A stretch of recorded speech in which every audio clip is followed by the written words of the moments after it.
You are on to Business Focus on Politics and Business TV. Top of the morning to you. I am Maria Aduzakari. Recently, World Bank lead economist for Nigeria confirmed by the federal government. He said this during his presentation of the Nigerian Development Update on December 20th, 2023 edition. He mentioned the price of petrol should be around 750 naira per litre, more than the 650 naira per litre currently paid by some Nigerians.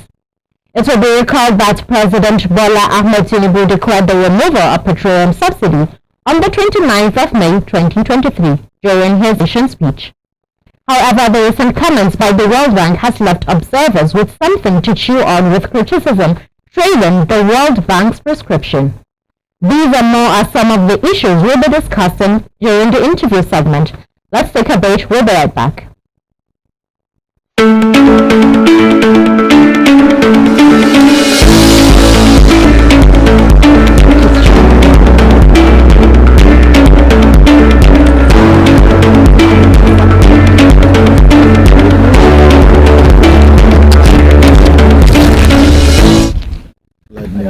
Clip.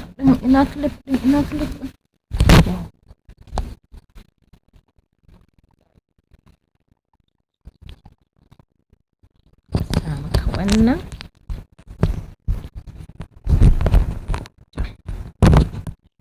Thank you.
Welcome back from that break. We are to discuss implication of an upward review in the price of PMS on Nigeria. To discuss this, we are with Malam Yushawa Aliyu. Welcome, Malam Yushawa Aliyu. Good afternoon. Welcome to Business Focus. Thank you. Good afternoon. So can Nigerians afford an upward review? Do you think Nigerians can afford an upward review in the prices of PMS? They can afford the price of PMS even at 1,000, but it's not convenient, it's not good, and it's not going to be productive for the economy. Presently, some states are already paying 700. Some sections of Nigeria economy are even paying higher than 700. So the unfortunate thing about is that the higher the effect of the multiplier to individual households and the growth of the gross domestic product.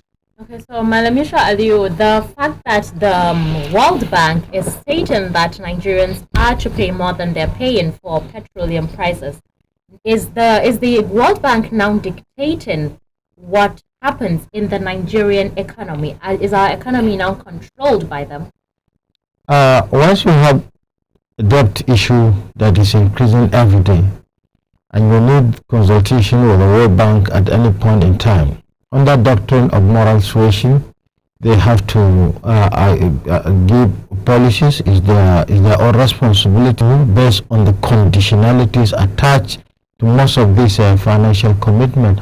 But it is unfortunate that we cannot divide ourselves from this chain of control because it is not good enough for a state like Nigeria. If you check the debt servicing profile, is up to 441 billion US dollars. So once you have 441 billion dollars to service debt, then therefore there must be caution for you to take away the generated revenue in an attempt to meet up with that standard. True, sir. Yeah. So, Malamisha Aliyu, the government has rightly said that it is not paying for subsidy, although there is contradiction with what the World Bank has stated. What's your thought on that? You see, right, some of us have even called the attention of government that it depends on the title you gave for intervention. In my own view, it is an intervention. Subsidy or not subsidy, a lot of products are being subsidized worldwide. Chinese economy, the second largest economy in the world, is subsidizing different products. But what the World Bank is trying to stress to Nigeria, it is unfortunate that the World Bank fails to look at the condition, the economic condition being faced by Nigerian citizens who are the taxpayers and who are the source of all the generations of this revenue. In fact, government should note at this critical point in time, down to the tune of the World Bank.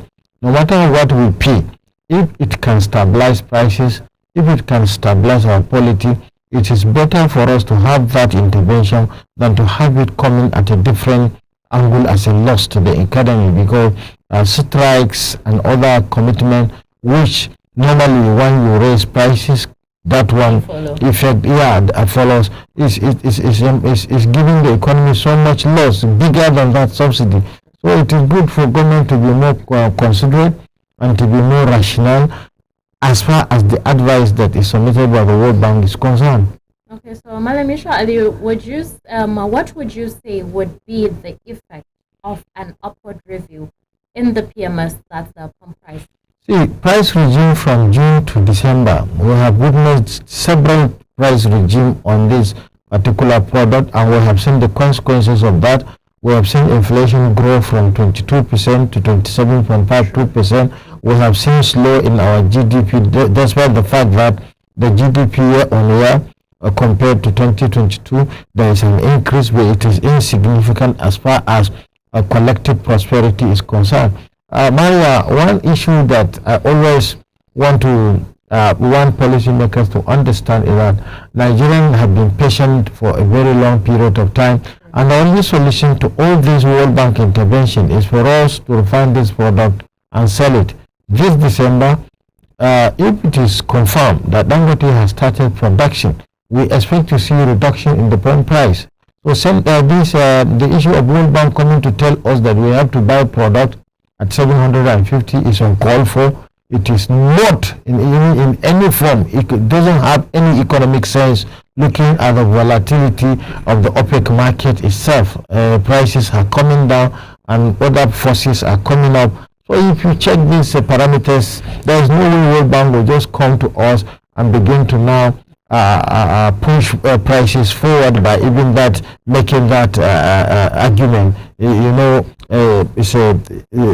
are a lot of factors that are militating against price stability in our economy. This kind of is causing a lot of distortions and instability in managing our macroeconomic parameters. Okay, Malamisha Aliyu, would you say, you mentioned pump price, would you say that with more refineries in the country, with more functioning refineries in the country, there is hope that there would be a review in pump price to something probably lower than present? You know what is the associate cost of pump price include transport cost.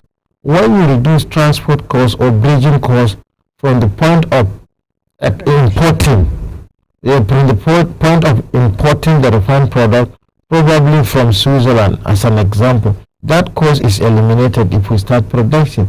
So therefore, the one of the associate that always increase prices is removed. Then definitely under cost concept, we expect prices to come down, and they must have to come down because there is going to be many players. The transport cost, even within the domestic economy, is going to be reduced, because if you are producing PMS in Lagos and you are supplying it in Lagos, it's not going to be the same price between Lagos and Sokoto or Lagos and Calabar because of the transport coverage. Exactly. Okay, so Madam Yasha Aliyu, we are hoping, would you say there would be competition thereby further reducing the price of PMS with more refineries functioning in the country? Yes, of course. We are expecting prices to come down under rational economic behaviors, because certain associate costs are going to be eliminated, and by eliminating them, it will reduce the pressure in costing. And when that pressure in costing is reviewed, we are expecting prices to be as moderate as possible. Thank you very much for that insight, Madam Yasha Aliyu. Thank you for coming in. Thank you, Maria. Thank you. This is Business Focus. We looked at the implication of an upward review on petroleum prices in Nigeria. That's the implication on Nigerians. That's it for today on Business Focus. I am Maria Adu Zakari. Do stay blessed and take care.